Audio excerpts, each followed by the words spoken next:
What's up, guys? Thenobleflame here, bringing you guys today a Magic the Gathering deck tech. And yeah, so today we're doing a deck tech on Grixis control. And just a quick little update. Yeah, I'm pretty sorry that I haven't been uploading as much as I would like to. It's just because I haven't really been feeling Pokemon at the moment. I don't know, like I just keep getting DC and it's really just bullshit, and it's just really annoying, and it's really frustrating because every time I find a battle or find someone to battle, I just DC. So, yeah, I don't know what's up with that. But yeah, today we're doing a deck tech on Grixis control, and I probably said that wrong, but I don't give a fuck. So, this is basically just a tweak of Conley Woods' deck from the Pro Tour, his mono black control with a splice of red. But now I just put blue into it. So, yeah, alright, so let's go to the first card. So we have 4 of Crypt Ghast, and Crypt Ghast is a fun card. I'm just going to block the light because it's shining and stuff, whatever. We'll just move it right here. Alright, there we go. Alright, so Crypt Ghast is just a 4-drop. Actually, I'm not just a 4-drop. He's probably like the key of this deck too. Alright, so he's a 4-drop, and he just doubles your mana for swamps. Every time you tap a swamp, you get an additional black. And yeah, and he has extort, so that always comes in handy. It can get you out of a sticky situation. Even though that whenever I'm at FNM, I always forget about the extort. So yeah, don't do that. Alright, next card we have 3 grisslbrands, and I actually only have 2.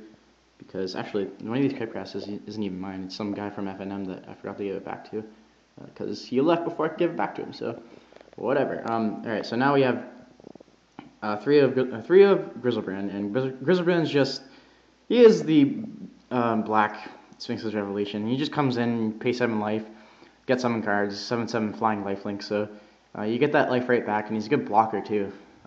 So if you're having any pressure with aggro decks, he just comes in like early as turn 4, if you have the right mana base, obviously, and yeah, it kind of just stops aggro in their tracks.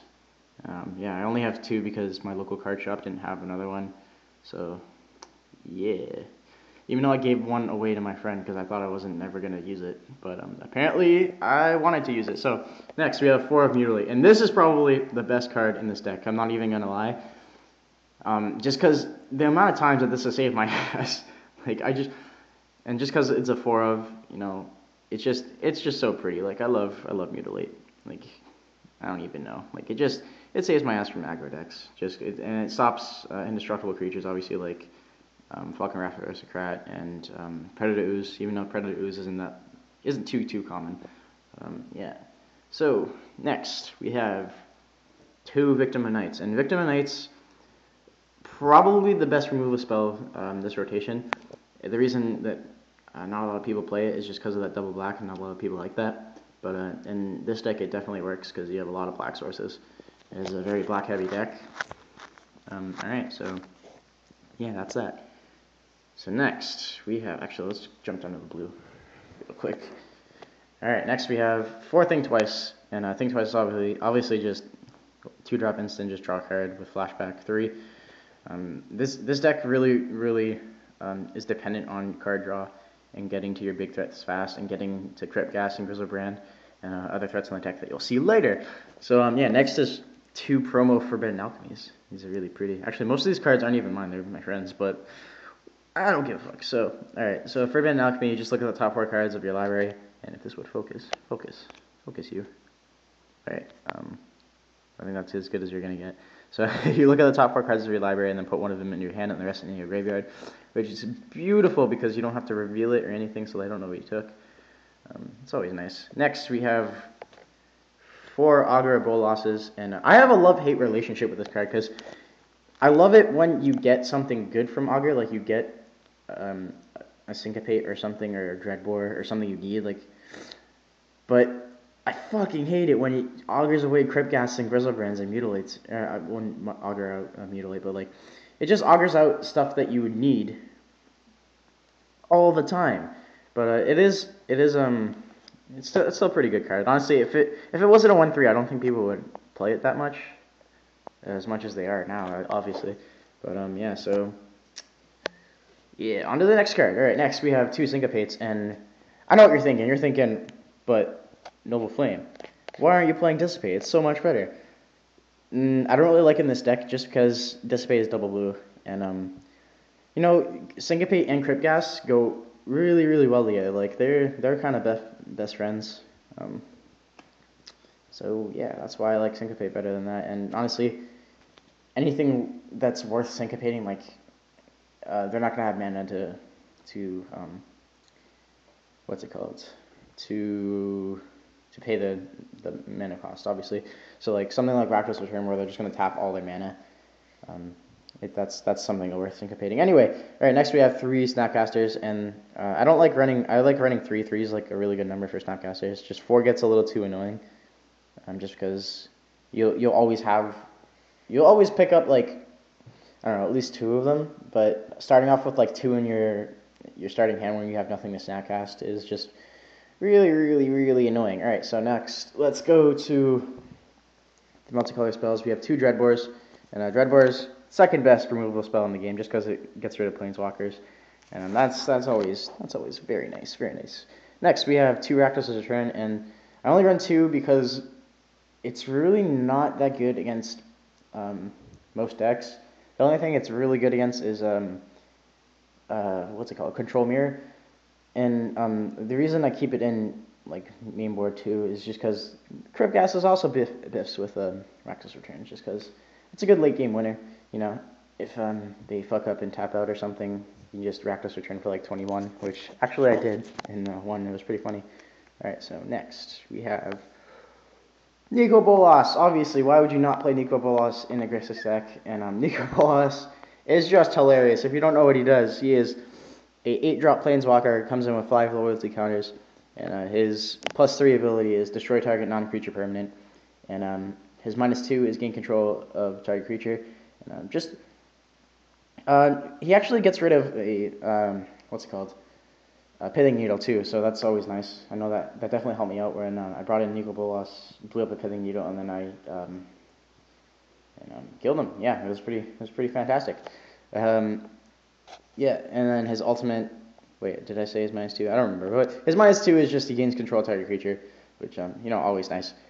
And his ultimate is the ultimate because he deals 7 damage to target player. That player discards 7 cards and sacrifices 7 permanents. And I don't really know why, but when I was playing someone FNM last week, I got his ultimate off, and he kept playing.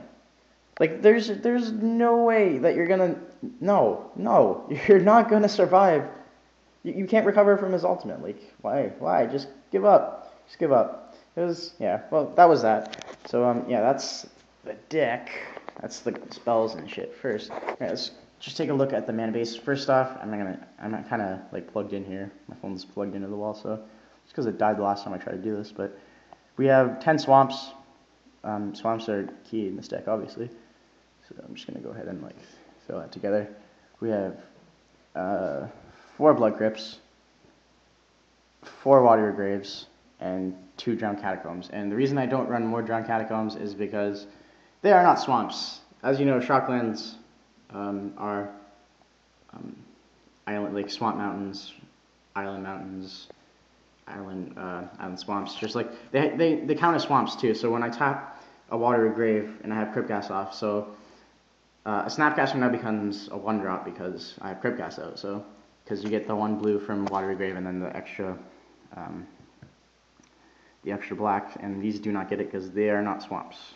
So yeah, and next I have, here, I'm just gonna bring them over here actually, 2 Sulphur Falls, and then 4 Steam Vents. And the reason that I have these Sulphur Falls, and these actually used to be Dragon Skull Summits, but I found that I really needed more blue sources because every time I didn't get blue, I got fucked over because all my card draw is in blue, and all the good stuff and the fun stuff is in blue.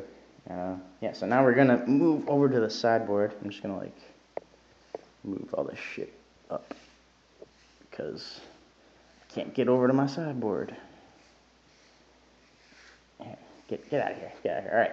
So first thing we have is 3 Searing Spears, and basically I just bring this in against aggro because this deck has actually quite a difficult time with aggro for some reason. Well, actually, it's obvious because, I don't know, it's a control deck, so it's going to have some trouble with aggro. That's the only thing.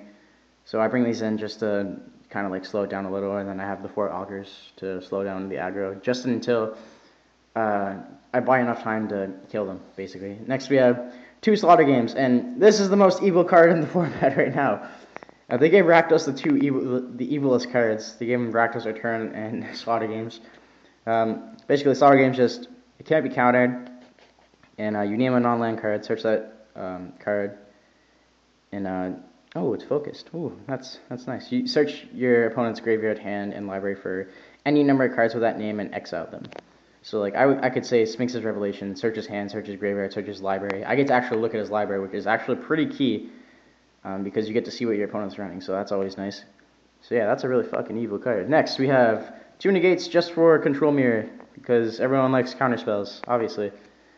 And the reason I don't run Dissipate, actually, or like more Syncopates, is just the only thing that's really worth, these are just, I don't know, the only thing really worth countering in Control Mirror is non-creature spells, so that's always nice. Next, we have, stop glaring, goddamn, stupid light. Anyway, we have 2 Jace the Memory add-ups, and yeah, it puts them on basically like a 3 or 4 turn clock. It's a really good late game card for Control Mirror. Yeah, you just bring it in, just mill 10, and yeah, it makes them panic a little, and then they're on a, like I said, a couple turn clocks. So it's a good late game finisher, like I said before. Anyway, next we have 2 Olivia Valderans, and I used to have 3 in here, but ooh, that's nice. Look at that nice foil Olivia. Ooh, she's so pretty. Anyway, so yeah, it's a 4-drop, but it's actually more like a 6-drop, just because I would never play it turn 4. Just because Searing Spear is a thing, and I don't like Searing Spear, and it shits all over her day. So she's a 3/3 for 4, and could you focus, please? Goddamn. Alright. You tap 1 colorless, there we go, 1 colorless and 1 red, and she deals 1 damage to another target creature, and that creature becomes a vampire in addition to its other types, and she gets a +1/+1 counter. So she just makes things vampires, and then steals them with our next ability, which is just 2 black and 3, and just gain control target vampire for as long as you control Olivia Valderan. So she gets bigger, she hits shit, turns it into vampires, and then steals them. So obviously a really good late game card, just because think of all the mana that you have. Some people actually, I've seen one other person play Grixis. I think it was like more mid-rangey though. I think it's more like this card, for this card to be main board, you need to take crypt ghast out and build the deck more around Olivia. Just because I think it's either or. Like I tried putting her in main board, but it just didn't work out. She just didn't fit into the deck. So next we have Tormund's Crypt, and this is a pretty good card. You know, you cast it for nothing, come in, tap it, sacrifice it, and then you exile all cards from target player's graveyard. So that instantly just shits on zombies, shits on flash, shits on junk rights, shits on human reanimator, shits on basically anything that's you know, what's it called? Anything with graveyard support, it just shits on.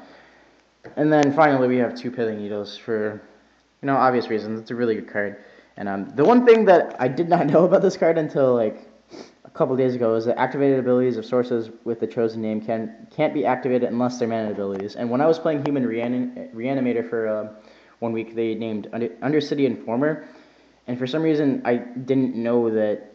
I just didn't read the card, so I still could have pulled off the infinite mill combo, but I was stupid because I thought that I couldn't, but now I know I can because it is a mana ability. So yeah, that's a thing. So yeah, that is my deck, guys. If you want to leave a comment, I'll leave a deck list in the description below, or like a link to it or whatever.